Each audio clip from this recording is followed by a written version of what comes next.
오늘 말씀의 제목은 참된 성도의 모습. 한번 읽어보겠습니다. 다 같이 시작. 사도행전 24장 10절에서 23절 기도하겠습니다. 총독이 바울에게 머리로 표시하여 말하라 하니 그가 대답하되 당신이 여러 해 전부터 이 민족의 재판장 된 것을 내가 알고 내 사건에 대하여 기꺼이 변명하나이다.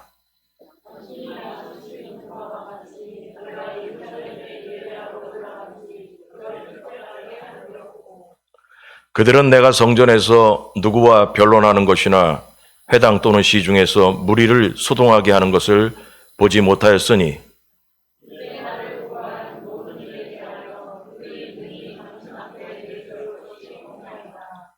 그러나 이것을 당신께 고백하리이다.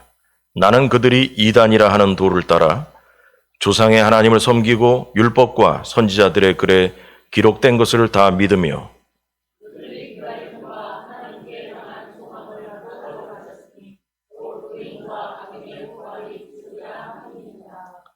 이것으로 말미암아 나도 하나님과 사람에 대하여 항상 양심에 꺼리낌이 없기를 힘쓰나이다.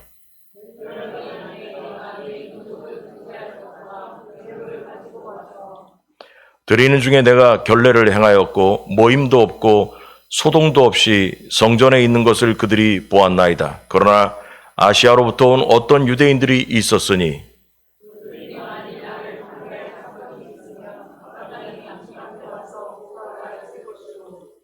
그렇지 않으면 이 사람들이 내가 공회 앞에 섰을 때 무슨 옳지 않은 것을 보았는가 말하라 하소서.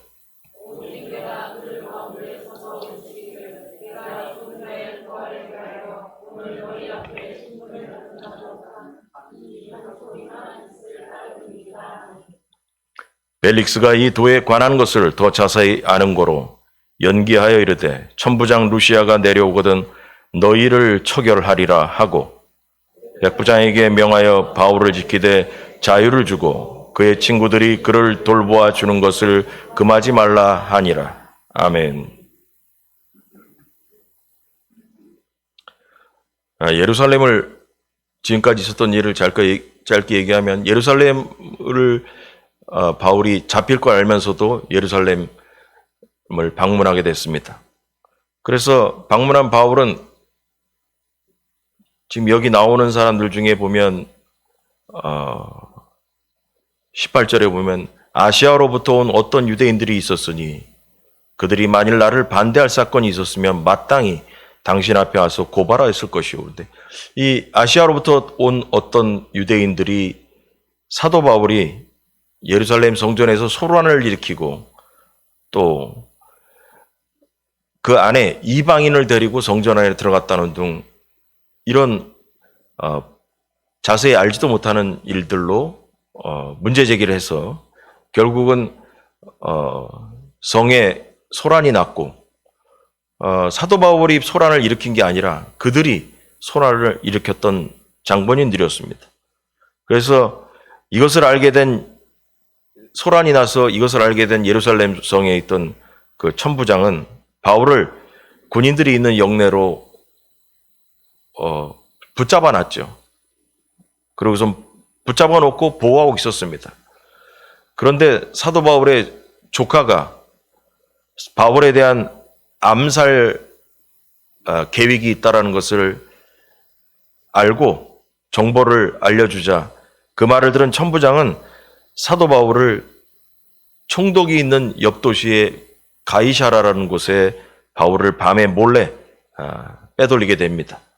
그리고서 그곳에 고발자인 제사장들과 바리새인들 그리고 변호사 더둘러가 찾아와서 바울을 고발하게 됩니다.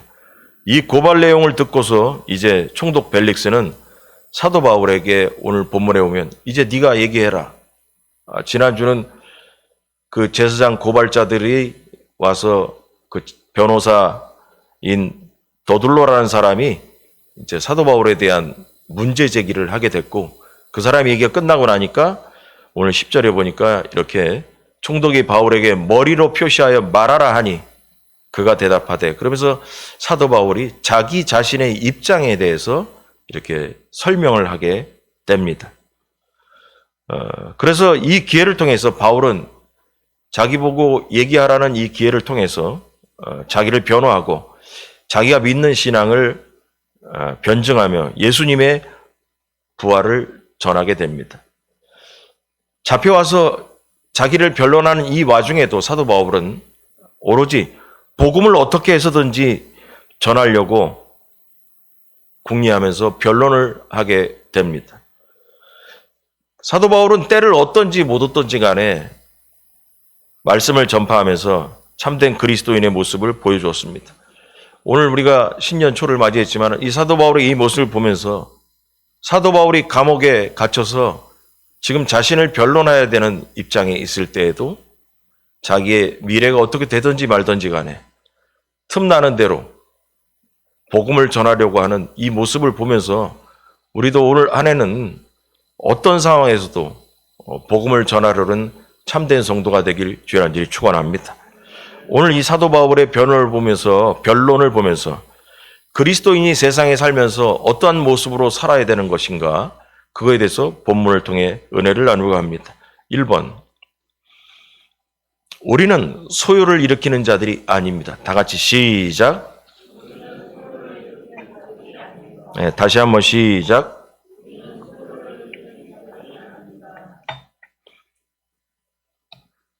지난주에 배웠던 5절에 보니까 그 고발자 더둘로라는 변호사가 하는 말이, 우리가 보니 이 사람은 전염병 같은 사람이라 천하에 흩어진 유대인을 다 소요하게 하는 자요. 소요라고 하니까 좀 어렵고 소란스럽게 만드는 자요. 이렇게 얘기하면 더 편하겠습니다. 소란하게 하는 자다라는 거예요. 근데 오늘 본문에 보면 뭐냐면 사도 바울이 뭐라냐면, 그들은 내가 성전에서 누구와 변론하는 것이나 회당 또는 시중에서 무리를 소동하게 하는 것을 보지 못하였으니,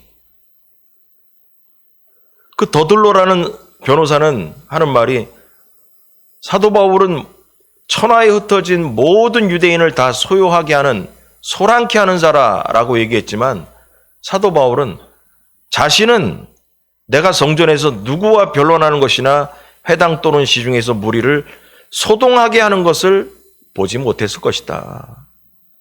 나는 그런 사람이 아니다라는 거예요. 무엇보다 바울이 예루살렘에 머문 날수가 12일에 불과했습니다. 12일에 불과했다고 나옵니다. 11절에 보면. 이 기간에 바울은 성전에서 누구와 변론하며 다툰 적도 없고 회당이나 시중에서 누구를 선동한 적도 없다라는 것입니다. 그러나 고발자들은 사도 바울이 소란을 일으키는 자라고 주장을 합니다. 그러자 바울은 나는 소동을 일으키는 자가 아니다 라고 변론하고 있습니다. 이게 본문에 대한 이야기입니다. 우리에게 적용하면, 여러분, 그리스도인은 복음으로 사람의 내면에 혁명이 일어나도록 돕는 사람들일 뿐 세상의 질서를 어지럽히는 자들이 아닙니다.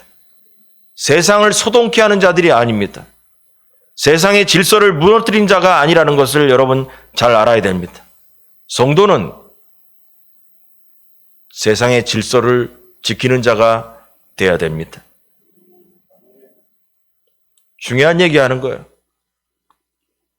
바울은 우리가 섬겨야 할 왕은 로마 제국의 황제인 가이사가 아니라 오직 부활하신 예수 그리스도임을 믿었고 그렇게 주장했지만, 그 이유로 소동을 일으켜서 폭동을 일으키거나 로마 제국의 질서를 무너뜨리는 데 앞장선 사람이 아닙니다. 세상의 질서를 지키는 사람이었던 것입니다. 우리는 사랑으로 사람들을 섬길 뿐이지 어떤 형태의 무력이나 완력으로 사람들을 불편하게 하거나 괴롭히지 않는 성도인 것입니다. 가끔 성도들이 뉴스에 보거나 그러면 세상의 법과 싸우려고 소란을 일으키는 사람들이 있습니다. 그것은 잘못된 일입니다. 성경에 세상의 법과 싸우려고 소란을 일으킨 사람들이 없습니다. 그 안에서 역사하시는 하나님을 올려다보고 있는 사람들의 이야기들을 뿐입니다. 여러분, 예수님은 부당한 제목으로 십자가에 달리셨지만 소동을 일으키지 않으시고 십자가에서 스스로 내려올 수도 있었지만 내려오지 않으셨습니다. 다니엘은 침략자의 나라 바벨론에서 소란을 일으키지 않고 순종하고 총리의 일을 감당했습니다. 나만 장군의 집에서 이스라엘에서 붙잡아온, 성경에는 계집종이라고 나와 있지만 이스라엘의 그 여자아이 종은 주인이 문둥병으로 죽어갈 때 그 주인을 살리기 위해서 고향에 가면 엘리사를 만나면 살 수 있다라는 살 길을 알려주었습니다. 다윗은 부당하게 아들 압살롬으로 인해서 도망가게 되었을 때 언덕 위에서 다윗을 보고 욕을 하고 저주하는 시므이를 보고 부하 아비새가 허락하시면 시므이의 목을 베어버리겠습니다라고 얘기했을 때 이렇게 얘기합니다. 한번 읽어보겠습니다. 사무엘하 16장 10절 11절 왕이다. 시작.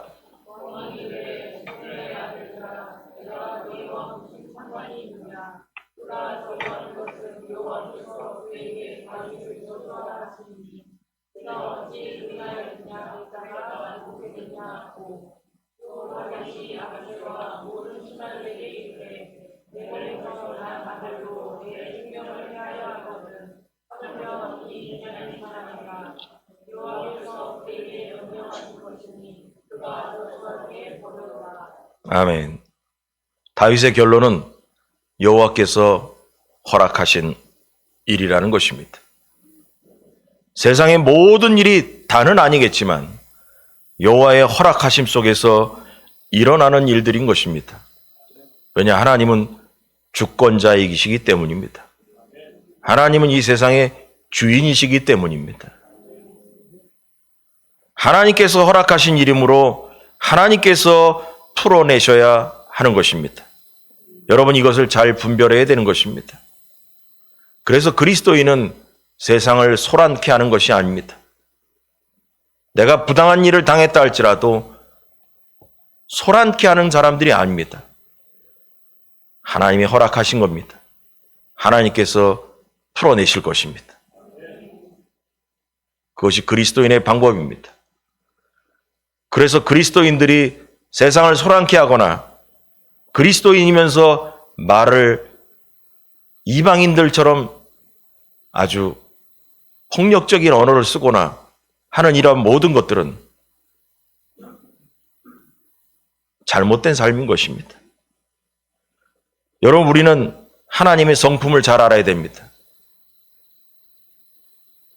우리는 평화를 파괴하는 자들이 아니라 예수 그리스도 안에서 하나님이 이루신 평화를 이루어야 될 사람들, 평화를 전해야 하는 사람들인 것입니다. 예수님께서 말씀하셨습니다. 온유한 자가 복이 있다고.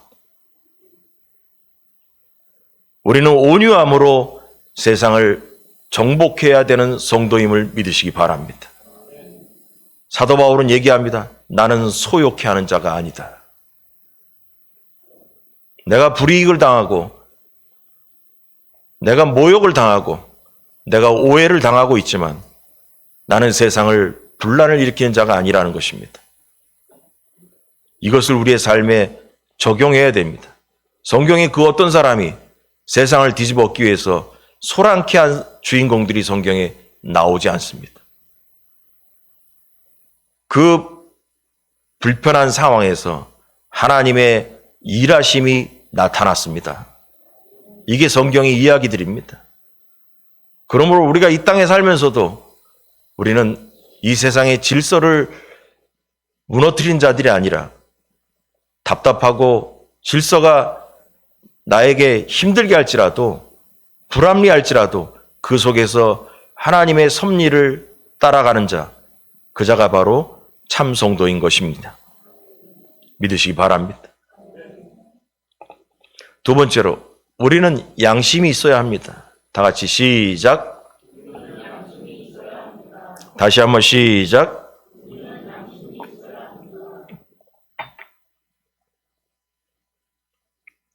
16절에 보니까 이것으로 말미암아 나도 하나님과 사람에 대하여 항상 양심에 꺼리낌이 없기를 힘쓰나이다. 또 얘기합니다. 앞에 편에서도 양심에 대해서 사도 바울은 얘기했었습니다. 바울을 향한 이 더둘로라는 변호사의 두 번째 고소 사유는 뭐냐면 첫 번째는 소란케 하는 자, 소욕해 하는 자라고 얘기했습니다. 두 번째는 바울이 이단의 우두머리라고 얘기했습니다. 이단의 우두머리라고. 하지만 바울의 변론에 따르면 그는 오로지 조상의 하나님을 섬겼을 뿐이고 구약 성경의 가르침을 따르는 신앙생활을 했다라고 고백합니다. 게다가 이스라엘 사람이라면 누구나 기다리는 15절에 나와 있는 의인과 악인의 부활에 대한 소망을 자기는 가르쳤을 뿐이라고 얘기합니다. 의인과 악인의 부활이 있다라는 걸 자기는 가르치고 믿었다는 거예요. 그래서 바울이 가진 이 신앙은 그가 양심에 꺼리낌 없이 살도록 그에게 힘을 주었고 그를 격려했다는 것입니다. 이 모든 것들이 양심에 꺼리낌이 없이 자기는 살았다라는 것이에요. 자, 양심에 꺼리낌이 없다라고 했는데 이 얘기가 앞에서도 한번 나오고 오늘도 한번 나오게 됐습니다. 도대체 양심이 뭐냐? 양심에 꺼리낌이 없다라는 말은 어떤 의미일까? 꺼리낌이 없다. 꺼리낌이 없다. 신약 성경이 써져 있는 헬라어, 지금의 그리스가 쓰는 용어인데 고대 헬라어의 원래 뜻은 꺼리낌이 없다라는 뜻은 걸려 넘어지게 하지 않는 이란 뜻이에요. 걸려 넘어지게 하지 않는다라는 게 꺼리낌이 없다. 혹은 걸리적거리지 않는 이라는 의미예요. 걸림돌이 되지 않겠다라는 거죠. 그래서 이 말을 잘 풀어서 적용하자면 양심에 꺼리낌이 없다라는 말은 뭐냐면 하나님과 사람들과의 관계에서 걸림돌이 되거나 상처를 주거나 또는 불편함을 주지 않도록 사도 바울은 주의했다라는 것입니다. 이게 바로 원래 성경의 의미라는 것입니다. 나는 양심에 꺼리낌이 없이 살았다라고 사도 바울이 얘기하는 것은 하나님이나 사람들과의 관계에 있어서 걸림돌이 되거나 상처를 주거나 불편함을 주지 않도록 나는 노력하며 살았다라고 얘기하는 뜻이에요. 결국 바울은 자기를 고발하고 있는 유대인들에게 또한 예루살렘 교회에 있는 야고보와 장로들 그리고 다른 유대 그리스도인들에게 걸림돌이 되지 않기를 원했다라는 것이에요. 자기는 걸림돌이 되고 싶은 사람이 되니 아니다라는 거예요. 바울은 최대한 협력하고 배려하고 질서를 따르고자 했다라고 자기는 얘기하는 것입니다. 종교하면 우리가 무엇을 믿는가 중요하지만 어떻게 인생을 사는 게 더욱 중요합니다. 진리를 믿는 사람들은 진리 안에서 자유를 누릴 뿐만 아니라 그 진리를 쫓아서 자신의 삶을 바로 세워가야 됩니다. 진리를 따른 사람이 양심에 거슬리는 삶을 산다. 이 말은 뭐냐? 말씀을 따라 사는 사람이 다른 사람에게 걸림돌이 된다. 잘못된 거죠. 사도 바울은 복음을 따라 사는 자신은 다른 사람에게 걸림돌이나 상처를 주지 않기 위해서 노력했다라는 게 양심에 꺼리낌이 없다라는 뜻이에요. 그럼 그걸 우리에게 땡겨와서 적용하자면 우리가 복음을 믿고 신앙생활을 한다면 우리의 삶 가운데 우리는 다른 사람에게 걸림돌이 되지 않도록 해야 되고 다른 사람에게 상처를 주지 않는 사람이 되어야 된다는 거죠. 다른 사람이 불편하지 않게 만들어야 된다는 거죠.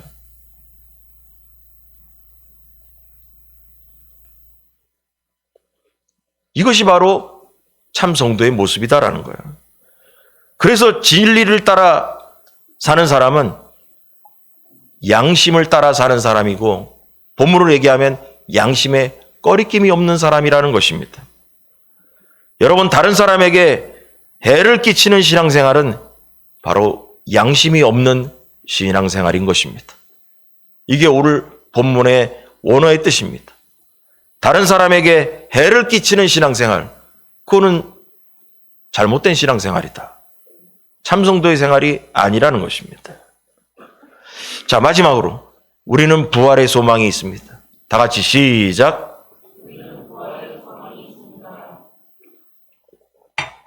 15절 읽어보겠습니다. 그들이 시작.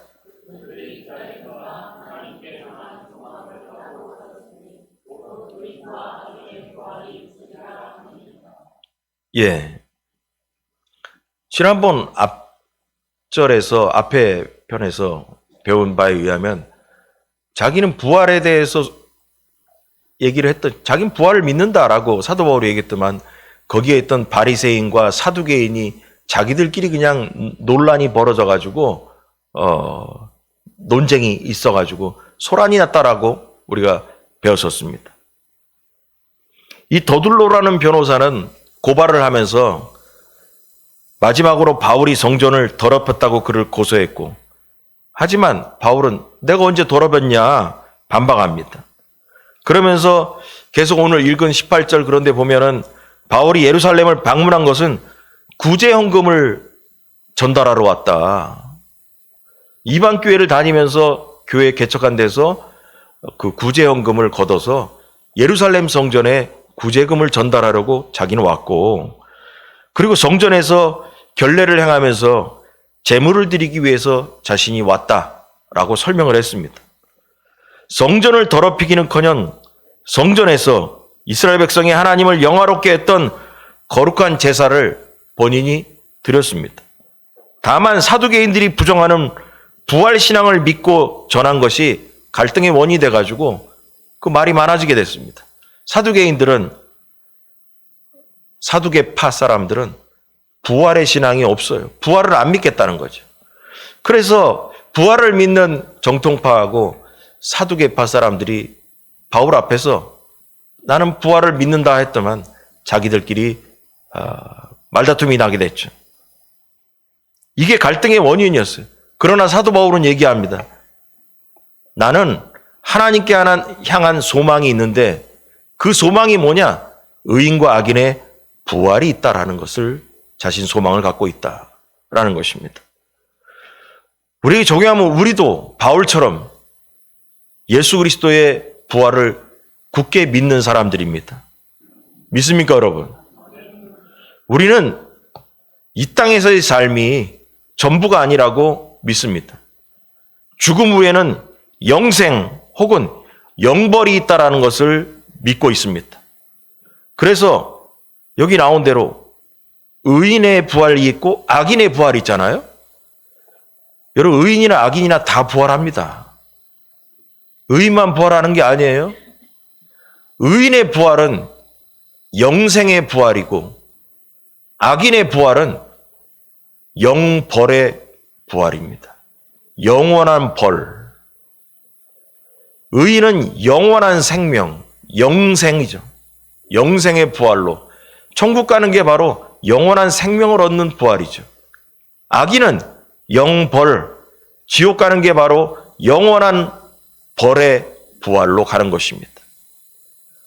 이 믿음의 근거에서 이 땅에서의 삶을 신중하게 거룩하게 살려는 사람들이 바로 그리스도인들인 것입니다. 바울을 고발한 사람들은 바울의 말로 비유를 하자면 양심이 없는 사람들이에요. 왜냐? 다른 사람들에게 걸림돌이 되고 다른 사람들에게 상처를 주고 다른 사람들을 불편하게 만드는 사람들, 양심에 꺼리낌이 없는 문제 있는 사람들이죠. 다른 사람들에게 바로 쉽게 얘기해서 상처를 주는 사람들인 것입니다. 여러분, 우리는 이 땅에서 평화를 전해야 하고 부활의 복음을 전하는 사람들입니다. 우린 다른 사람들에게 걸림돌이 아닌 것입니다. 여러분, 그리스도인은 예수 믿고 천국 가는데 그것으로 만족하는 사람들이 아닙니다. 이 땅에서 하나님의 통치를 받아들이고 양심의 꺼리낌 없이 천국의 복을 누리며 살아가는 사람들입니다. 나아가서 나만 천국 가서 영생을 얻는 것이 아니라 가지 못하고 주 안에 들어오지 못한 사람들에게 영생을 전해야 될 사람들인 것입니다. 다른 사람들도 구원받고 천국을 누리게 하는 사람이 바로 진정한 그리스도인이라는 것입니다. 사도 바울이 갖고 있는 그 소망, 부활의 소망, 여러분 올 한 해도 부활의 소망을 전하는 여러분이 되길 주의 한지를 축원합니다. 여러분, 그래야 우리 모두가 바울처럼 살기를 소망하는 성도들이 되기를 주님의 이름으로 간절히 축원합니다. 기도하겠습니다.